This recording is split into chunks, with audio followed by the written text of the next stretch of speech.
ನಂತರ ರೊಟೀನ್ ಕೆಲಸಗಳು, ಪದೇ ಪದೇ ನಾವು ಯಾವುದನ್ನು ರಿಪೀಟೆಡ್ ಆಗಿ ಮಾಡ್ತಾ ಹೋಗ್ತೇವೆ, ಆ ರೊಟೀನ್ ಕೆಲಸಗಳನ್ನು ಹೇಳಬೇಕಾದ್ರೆ ನಾವು ಸಿಂಪಲ್ ಪ್ರೆಸೆಂಟ್ ಟೆನ್ಸನ್ನು ಬಳಸ್ತೇವೆ.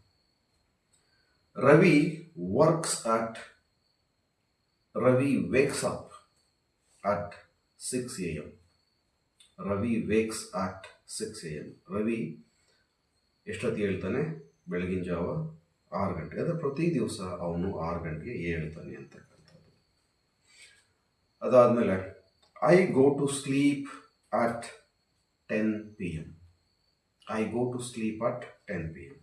ಪ್ರತಿ ದಿವಸ ನಾನು 6 ಗಂಟೆಗೆ ಅಥವಾ 10 ಗಂಟೆಗೆ ನಿದ್ದೆ ಮಾಡಲಿಕ್ಕೆ ಹೋಗ್ತೇನೆ. I go to sleep at 10 PM. ಇನ್ನು ಫ್ಯಾಕ್ಟ್ಸ್ಗಳನ್ನು ಕುರಿತಾಗಿ ಹೇಳಬೇಕಾದ್ರೆ ನಾವು ಈ ಒಂದು ಸಿಂಪಲ್ ಪ್ರೆಸೆಂಟ್ ಟೆನ್ಸನ್ನು ಯೂಸ್ ಮಾಡ್ತೇವೆ. ಉದಾಹರಣೆಗೆ ಹೇಳೋದಾದರೆ, the sun rises in the east. The sun rises in the east. ಸೂರ್ಯ ಪೂರ್ವದಲ್ಲಿ ಹುಟ್ಟುತ್ತಾನೆ ಅಂತಕ್ಕಂಥದ್ದು. The sun rises in the east. ಹಾಗೆಯೇ ಶೆಡ್ಯೂಲ್ಸ್ ಅಂತಂದರೆ ಈಗಾಗಲೇ ಯಾವ ಕೆಲಸ ನಿಗದಿಯಾಗಿರುತ್ತೆ ಆ ಕೆಲಸಗಳನ್ನು ಕುರಿತಾಗಿ ಮಾತನಾಡಬೇಕಾದ್ರೆ ನಾವು ಸಿಂಪಲ್ ಪ್ರೆಸೆಂಟ್ ಟೆನ್ಸನ್ನು ಬಳಸ್ತೇವೆ.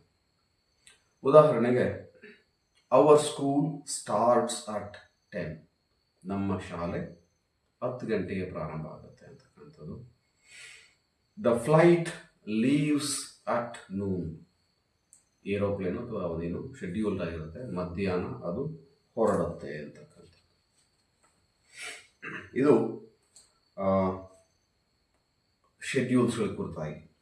ಇನ್ನು ಫ್ರೀಕ್ವೆನ್ಸಿ ಅಂದರೆ ನಾವು ಎಷ್ಟು ಬಾರಿ ಅದನ್ನು ಮಾಡ್ತಾ ಇರ್ತೇವೆ ಅಂತಕ್ಕಂಥದ್ದು ಹೇಳಬೇಕಾದ್ರೆ, ಮೊದಲಿಗೆ she always takes the bus.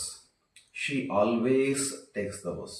ಇಲ್ಲಿ ಆಲ್ವೇಸ್ ಅಂತಕ್ಕಂಥದ್ದು ಯಾವಾಗಲೂ ಕೂಡ.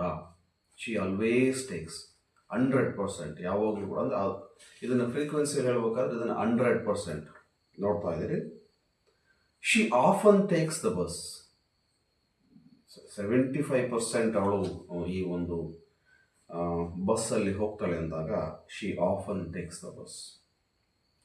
She sometimes takes the bus ಅಂದಾಗ ಅರ್ಧಕ್ಕರ್ಧ ಅಂದರೆ 50%. ಸೊ ಒಂದು ಅರ್ಧ ಭಾಗ ಅವಳು ಬಸ್ಗೆ ಹೋಗ್ತಾಳೆ, ಇಲ್ಲ ಬೇರೆ ವ್ಯವಸ್ಥೆಯನ್ನು ಮಾಡ್ಕೊಂಡು ಹೋಗ್ತಾಳೆ.